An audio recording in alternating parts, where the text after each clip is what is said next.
À Pan M360, nous avons l'insigne honneur de recevoir Sepopo Gallé, qui est directrice artistique du Festival Nuit d'Afrique. Alors, le Festival Nuit d'Afrique est certainement le plus grand événement de musique qui couvre le répertoire afrodescendant dans la grande région de Montréal depuis très longtemps. Et Sepopo assure la direction depuis un moment déjà et prend son envol en tant que directrice artistique. Sepopo, bonjour. Bonjour, comment allez-vous? Oui, ça va très bien. Écoutez, Sepopo, on a vu votre travail au départ et maintenant on dirait que avec cette programmation-là, vous affirmez davantage votre personnalité. Et là, vous prenez vraiment les rênes de la programmation. Est-ce que je me trompe? D'année en année, on se bonifie, donc j'espère que c'est dans ce sens-là que les choses se passent. Oui, c'est dans ce sens-là. Mais comment la voyez-vous, cette programmation-là, où on observe quand même beaucoup de nouveautés, beaucoup de diversité. Je ne parle pas de diversité dans le contexte montréalais, mais dans le contexte afrodescendant. Alors, il y a vraiment une très grande variété de propositions, plus grande que jamais, j'ai l'impression. Oui, bah c'est le but du festival, c'est de vraiment déployer ses ailes et de proposer une diversité musicale pour tout le monde, pour toutes les générations, pour toutes les communautés aussi. Oui, pendant longtemps, le festival couvrait beaucoup plus l'Afrique de l'Ouest. Évidemment, ça reste parce qu'on connaît bien les Nuits d'Afrique, toujours très attachés aux traditions, à la continuité, à la cohésion, à la cohérence par rapport à ce qui s'est fait par le passé, au présent. Et donc, vous avez tenu compte de ça, évidemment, mais qu'est-ce qui marque, d'après vous? Prenons des exemples probants de la nouvelle programmation qui font qui nous donne l'impression que nous sommes en 2024, que les Nuits d'Afrique avancent et que vous êtes à la barre de cette direction artistique. Alors, bah déjà, tout ce qui est un peu plus musique électronique aussi. Il y a un peu plus ce créneau qui est dans la programmation. On essaie de pencher vers les nouvelles tendances tout en gardant le côté traditionnel et la transmission. Donc, la base reste quand même assez forte, reste assez traditionnelle, mais avec la modernité, la touche de modernité et des musiques actuelles. Voilà. Donc, il y a déjà ça qui se fait. Ensuite, on conjugue aussi avec les réalités et les artistes qui tournent et qui ont la possibilité de venir sur le territoire. Donc, on essaie de voir ce qui pourrait nous ressembler, qui pourrait être dans les textures de Nuit d'Afrique et permettre au public de découvrir de nouvelles musiques, mais tout en gardant notre essence. Voilà. Oui. Mais ouais. Si on prend des exemples maintenant. Très concrètement, on peut dire Def Mama Def, qui est des deux artistes qui viennent du Sénégal, qui font de la musique traditionnelle, mais avec la touche électro et très modernisante. Il y a King Ngolo Kinyata qui joue avec des instruments recyclés et qui font de la musique aussi hyper énergisante.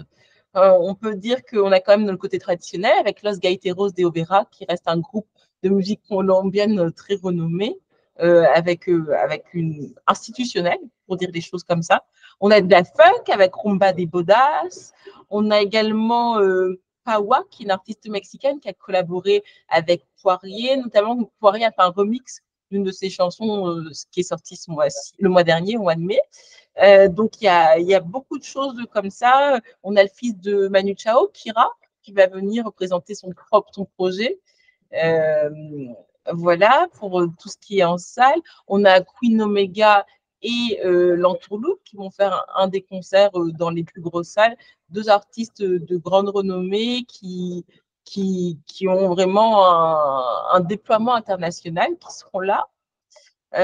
Donc, on a des artistes, on a aussi Yuba Ajrak, qui est un artiste installé à Montréal depuis un moment, mais qui viendra jouer au festival et qui a pas fait de grandes scènes depuis un moment. Donc, il y a pas mal de choses qui se développent, qui viendront. Ibibio Sound Machine. Ibibio Sound Machine, c'est vraiment une très grosse machine, en fait, parce qu'on en parle sur les scènes internationales depuis un bon moment. Oui. Et ils viennent avec leur nouvel album. Donc, la première fois, je pense, qu'ils viennent à Montréal. C'est ça. crois, d'après mes recherches, c'est la première fois qu'ils viennent à Montréal. Oui, donc c'est fait partie de vos grandes prises, de vos grosses prises. Oui. Ben aussi, la fameuse chanteuse haïtienne qui va clore le festival. Richelle Guillaume, qui est très attendue. Quand elle a annoncé le spectacle sur les réseaux, ça fait son petit effet. Et la communauté, pas que la communauté haïtienne, mais aussi, elle touche l'Afrique. Elle touche beaucoup de différents strates. Et les gens sont vraiment très contents de pouvoir l'avoir joué en extérieur gratuitement pour la clôture de la 38e édition du festival. Donc, c'est une variété. Ça fait longtemps qu'on n'a pas eu des grandes vedettes haïtiennes, par exemple. Vous avez quand même un panorama très vaste d'Afrique de l'Ouest, d'Afrique centrale et d'Afrique du Sud aussi. Oui, avec BC aussi, oui. On traverse l'Afrique comme ça.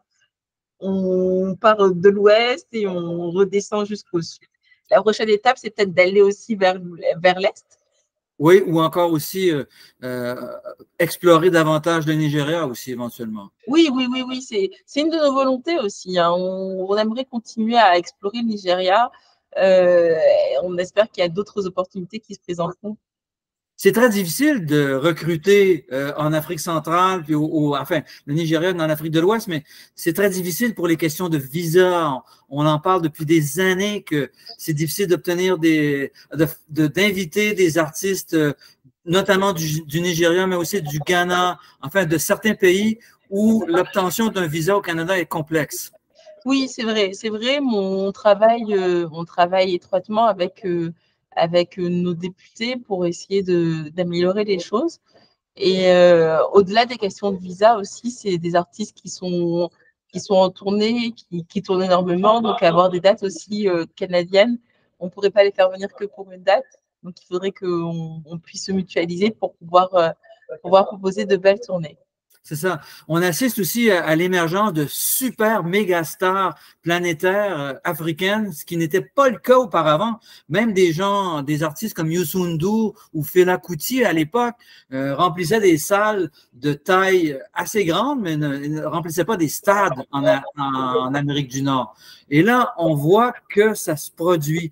Est-ce que ça rend votre pouvoir attractif plus ténue, étant donné que des plus gros promoteurs, les multinationales du showbiz s'y intéressent maintenant? Est-ce que ça vous affecte? C'est vrai qu'on est en concurrence avec des événements à plus grosse ampleur, mais il y a toujours possibilité de travailler avec des stars mondiales peut-être de l'afrobeat, par exemple, pour juste essayer de mutualiser, parce que c'est des personnes qui ont des grandes tournées et qui ont des budgets aussi un peu plus conséquents. Donc, il faut essayer de voir comment s'arranger pour pouvoir les faire venir. Oui. Mais notre but, c'est de faire rayonner dans tous les cas. Donc, comme on est dans une optique de rayonnement, on part du principe qu'il y a toujours possibilité d'y arriver de quelque manière que ce soit. En tout cas, on essaie. De quoi êtes-vous le plus fier cette année, Sepopo? Vous avez quand même beaucoup de bonnes prises, donc c'est difficile d'en nommer une, mais révélez-nous votre brochette préférée. Non, je suis fière de tout. Je suis vraiment fière de tout. Comme vous l'avez dit au tout début de l'entrevue, ça me fait plaisir d'avoir aussi un peu plus marqué, de mettre un peu ma patte un peu dans tout ça et de l'affirmer un peu plus. Et je suis vraiment fière de toute la programmation. Les artistes, il y a beaucoup d'artistes à découvrir et j'espère que les gens seront au rendez-vous et vont être curieux de voir ces gens et que les retours seront positifs. C'est vraiment le regard des autres et la découverte des autres qui me fait le plus plaisir. Ah oui, j'ai découvert tel artiste, il est vraiment pas mal, j'ai envie de le voir. Ou ça me donne envie pour tel ou tel show, alors que c'est des gens qui ne seraient pas partis voir spontanément cet artiste ou ces artistes. Et c'est ça qui génère encore plus qui nous nourrit et qui nous donne encore plus de joie, c'est de faire découvrir, de faire rayonner, d'avoir la fierté d'affirmer et de montrer ce dont on est capable.